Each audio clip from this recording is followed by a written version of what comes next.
سامعین کرام السلام علیکم۔ آج ہم شہر اشوب کے حوالے سے بات کریں گے۔ اشوب کے لغوی معنی ہے بربادی، بگاڑ یا فتنہ و فساد۔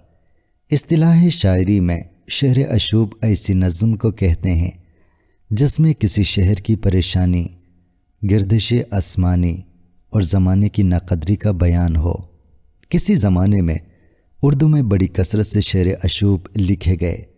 مرزا محمد رفیع سودا اور میر تقی میر کے شعر اشوب، جس میں عوام کی بے روزگاری، اقتصادی بدحالی اور دلی کی تباہی و بربادی کا تذکرہ ہے، یہ اردو کے یادگار شعر اشوب ہیں۔ نذیر اکبر آبادی نے اپنے شعر اشوبوں میں آگرے کی معاشی بدحالی، فوج کی حالت زار اور شرفاء کی ناقدری کے خوبصورت مرقع پیش کیے ہیں۔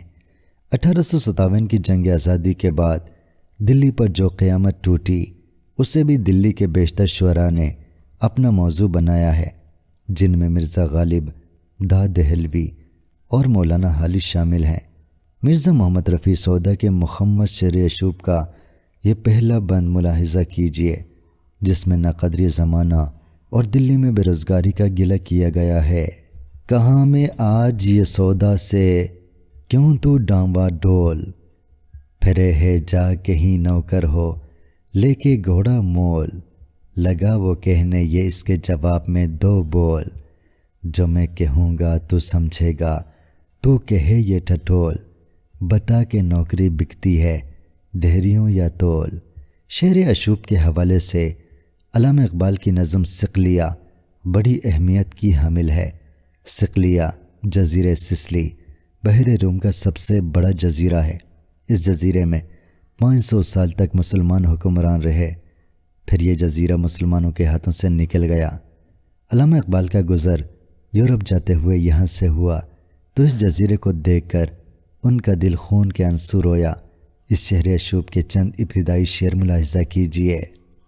رولے اب دل کھول کے اے دیدہ خون نہ بابار، وہ نظر آتا ہے تہذیب حجازی کا مزار، تھا یہاں ہنگامہ ان صحرا نشینوں کا کبھی، بہر بازی گاہ تھا جس کے سفینوں کا کبھی، غلغوں سے جس کی لذت گیر اب تک گوش ہے، کیا وہ تکبیر اب ہمیشہ کے لیے خاموش ہے، نالہ کش شیراز کا بلبل ہوا بغداد پر، داغ رویا خون کے آنسو جہان آباد پر، آسمان نے دولت غرناطہ جب برباد کی، ابن بدروں کے دل ناشاد نے فریاد کی، غم نصیب اقبال کو بخشا گیا ماتم تیرا، چن لیا تقدیر نے وہ دل کے تھا محرم تیرا۔